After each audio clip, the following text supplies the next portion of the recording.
हाँ मित्रों, हमें इतना दुख क्यों मिलता है? क्या कभी आपने सोचा, जानने की कोशिश की? क्या कभी माना इतना ज्यादा दुख मिला? आपने कभी उसके विषय में सोचा, ये दुख क्यों आ रहा है? ये दुख क्यों टूट पड़ा है? पूरे विश्व में मानव जाति पर संकट का सैलाब आ गया है। चाहे वो साधु हो, चाहे वो संत हो, चाहे वो महंत हो, चाहे वो छोटा बच्चा हो, चाहे वो जवान लड़का हो, चाहे कोई बुढ़ा हो, सबके ऊपर एक साथ, और वो भी पूरी दुनिया में। क्यों हुआ? सोचने की जरूरत है, समझने की भी जरूरत है, मानने की भी जरूरत है। सोचना पड़ेगा, जानना पड़ेगा, मानना भी पड़ेगा। मानव जीवन पृथ्वी, जल, तेज, वायु, आकाश पर निर्भर है। आज पृथ्वी जो हमें दूध देती है, मनुज दुग्ध से, दनुज रुधिर से, देव अमृत से जीते हैं।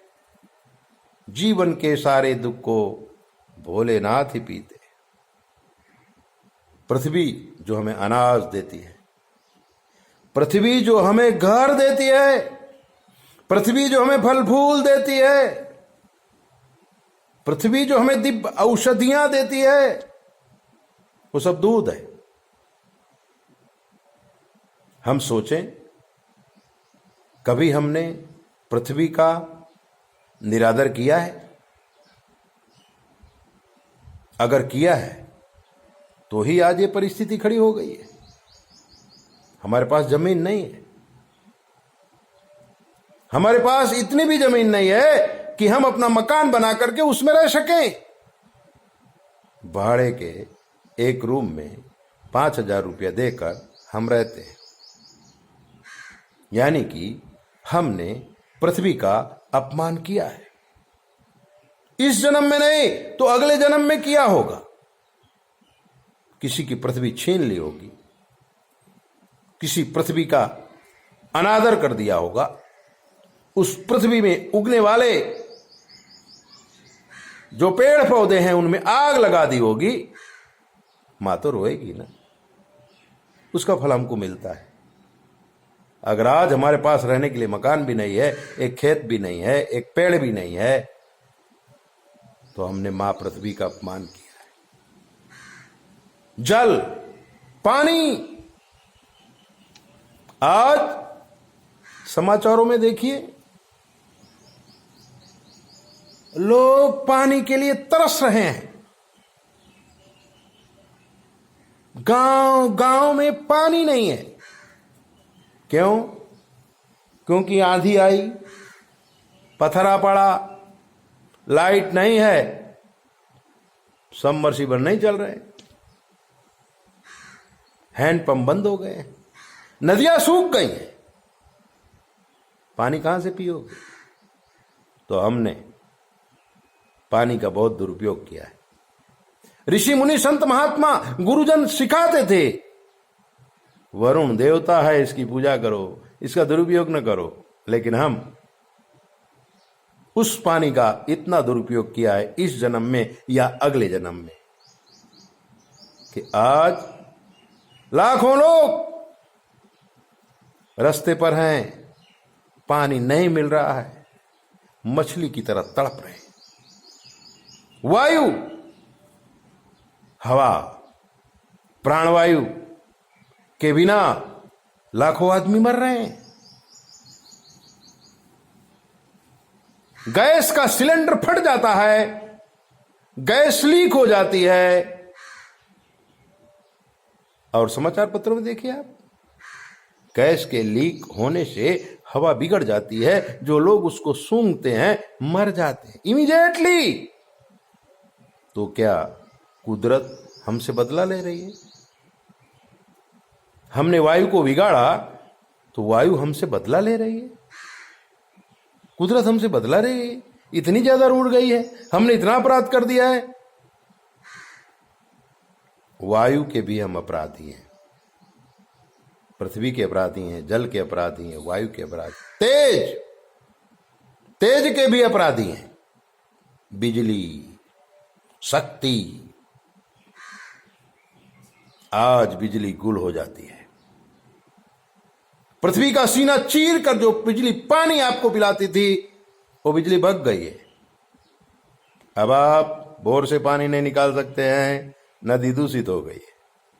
तो वो जो परंपरा है, जो पराशक्ति है, तेज, वो तेज महाशक्ति रूठ गई है। तो हमने मां का भी अपराध किया है।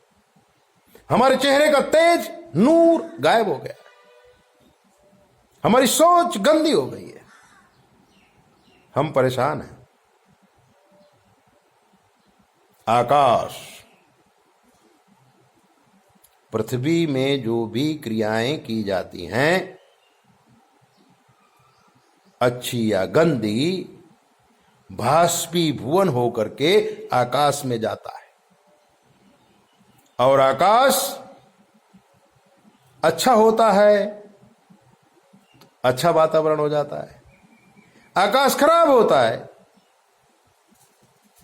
तो बड़ी बड़ी होनारतें होती हैं।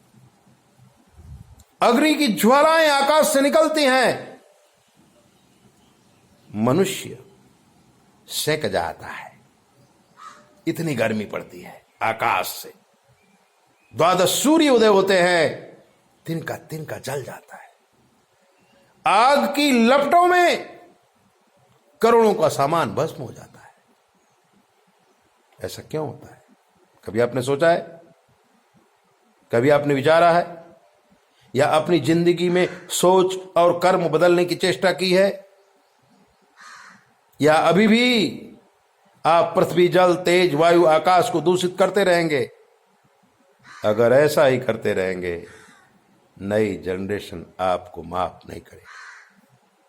और कुदरत तो आपको माफ करने वाली नहीं है। वो मां है इसलिए सहन करती है, लेकिन बारंबार अगर गाली दी जाए तो मां भी श्राप देने लगती है। चेत जाओ, समझ जाओ, विचारों को अच्छा करो, अपने कर्मों को अच्छा करो। हम तभी जी पाएंगे और लोगों को जिला पाएंगे। ऐसी ही बातें जानने के लिए आप हमारे चैनल को सब्सक्राइब करो, लाइक करो। आपके जीवन में कोई कष्ट है, हमसे पूछ लो। शास्त्र के मत के अनुसार हम आपको जवाब देंगे, बिल्कुल फ्री। सारी परंपरा, सारे सिस्टम हमारे पास है। शास्त्रों में सब कुछ लिखा है। कभी कभी रामायण पढ़ो, भागवत पढ़ो, गीता पढ़ो और उसके अनुसार कुछ करो। जय बोले। 9825200108। जय बोले। अपना ध्यान रखो।